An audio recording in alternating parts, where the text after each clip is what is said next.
Sir हे machines जे आहेत हे खूप प्रोसेस ड्रिव्हन आहेत. म्हणजे कचरा जो वेगवेगळ्या फेजेस मधून जातो, म्हणजे सकाळी ओला कचरा असेल तर दुसऱ्या दिवशी तो ड्राय होणार आहे. It's a drying operation. म्हणजे मेकॅनिकली खूप इंटेन्सिव्ह आहे ह्या प्रोसेसेस, राईट? आणि you are the brain behind it. तर खूप सारे चॅलेंजेस थ्रू फॉर शुअर तुम्हाला जायला लागलं असेल. डिझाईन करत असताना इनिशियल लोड जो येतो, ओला असताना मटेरियलची मुवमेंट, राईट, आणि ड्राय झाल्यानंतर मटेरियलची मुवमेंट, राईट, राईट, खूप फरक असतो. बरोबर. म्हणजे ओव्हर डिझायनिंग सुद्धा नाही झालं पाहिजे आणि अंडर डिझायनिंग सुद्धा नाही झालं पाहिजे. ऑप्टिमायझेशन कसं करायचं, राईट. त्यामुळे टँक डिझायनिंग करताना कशा शेप मध्ये असला पाहिजे, राईट. एरिएशन व्हॉल्यूम, तो जो काय व्हॉल्यूम आपला इनिशियल लोडिंग व्हॉल्यूम नंतर मग सेट झाल्यानंतर 24 तासानंतर त्याचं व्हॉल्यूम रिडक्शन जे होतं 80-70%, 80%, हे व्हॉल्यूम व्हेरिएशन मध्ये आपल्याला होल्डिंग टाइम किती आहे, राईट, त्याच्यामध्ये मशीनवरती कशा पद्धतीने लोड वेगळे होणार आहे, राईट. हे सगळे कन्सिडर करून त्याच्यामध्ये आम्ही आर्म्स, त्याचं shaft, drive mechanism, drive gear boxes त्याचे, राईट, त्याला लागणारी हिटिंग सिस्टीम, त्याचे टायमिंग, राईट, किती इनपुट द्यायचा, कसा द्यायचा, जेणेकरून त्यांनी जळायला सुद्धा नाही पाहिजे मटेरियल आणि कंपोस्टर झालं पाहिजे, राईट. ड्राईव्ह मेकॅनिझम, त्याचे कंट्रोल पॅनल, हे सुद्धा त्यात सगळे बसले पाहिजे, ते सुद्धा कॉम्पॅक्ट पाहिजे. त्याच्यामध्ये सगळ्याच पीएलसी बेस्ड आहेत, त्याला सेन्सर्स आहेत.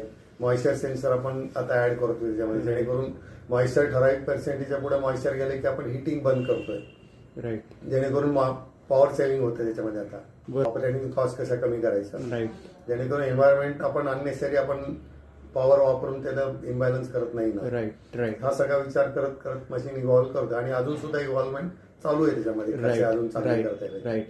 तुम्ही स्क्वीझर्स वगैरे पण डेव्हलप केले जे अतिरिक्त पाणी मशीनमधून बाहेर काढून, like it will increase the capacity. आणि शहरामध्ये जागेचा पण खूप इश्यू आहे. छोट्या जागेत लोकांना प्रॉब्लेम ट्रीट करून हवाय, म्हणजे जिथे लोकांना मॅनपॉवर कमी हवंय, सोल्युशन पण हवंय. आणि तुमचं जे एक्सप्रेस कंपोस्टिंग आहे व्हेरी कॉम्पॅक्ट आहे. I think it is a right choice. Right. बरोबर.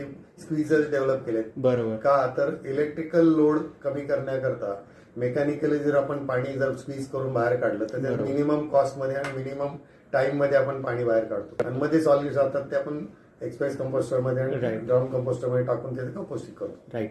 आणि सर तुमच्याकडे जे तुमचे क्लायंट्स आहेत ते एज अ प्रॉडक्ट प्रोव्हायडर न बघता ॲज अ सोल्युशन प्रोव्हायडर म्हणून पाहतात आहेत.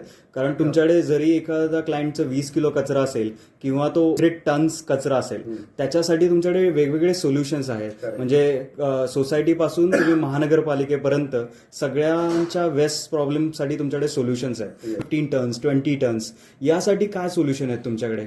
15 टन, 20 टन साठी एक तर आम्ही दोन प्रकारचे आहेत. एक तर एरिएटेड फाईल कंपोस्टिंग म्हणून एक प्रकार आहे, त्यामध्ये एक टेक्नॉलॉजी आपण आणली आहे. Okay. It's a cover composting process. Volatile organic compounds असतात ज्यांनी वास आपल्याला येतो, ते त्यातनं पास होत नाही. ही एक टेक्नॉलॉजी आपल्याकडे right from 15 ton to 300 ton, 500 ton per day पर्यंत आपण ते करू शकतो. ओके. ते करत असताना त्याच्यामध्ये मग एरिएशन करायला लागतं, हे करायला लागतं. मग त्याला एरिएशन पाईप्स आहेत, त्याच्यातनं लिचर तयार होतं. ते लिचर सेपरेशनसाठी एरिएशन पाईपचाच आपण कॉम्बिनेशन मध्ये विचार केलाय.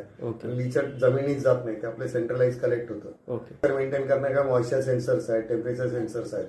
हे सगळे सेंट्रलाइज मॉनिटरिंग सिस्टीम करून आपण हे मॉनिटर करून त्याचे कंपोस्टिंग सोल्युशन्स आपण देऊ शकतो. ओके. प्लस म्हणजे म्युन्सिपल सॉलिड वेस्ट असतं, खूप मिक्स असतं, त्यामुळे सेग्रिगेशनसाठी लागणाऱ्या गोष्टी ज्या आहेत, ते कन्व्हेयर्स आहेत, ड्रम्स आहेत, त्याचे सगळ्या प्रकार हे आपण देतो. ड्राय वेस्ट येतं त्याला आपण कॉम्पॅक्टर्स देतो, बेलिंग मशीन्स आहेत, कॉम्पॅक्टिंग मशीन्स आहेत. सोल्युशन बेसिकली आपण सोल्युशन प्रोव्हायडर म्हणून जास्त काम करत आलेलं होतं आणि करू आपण.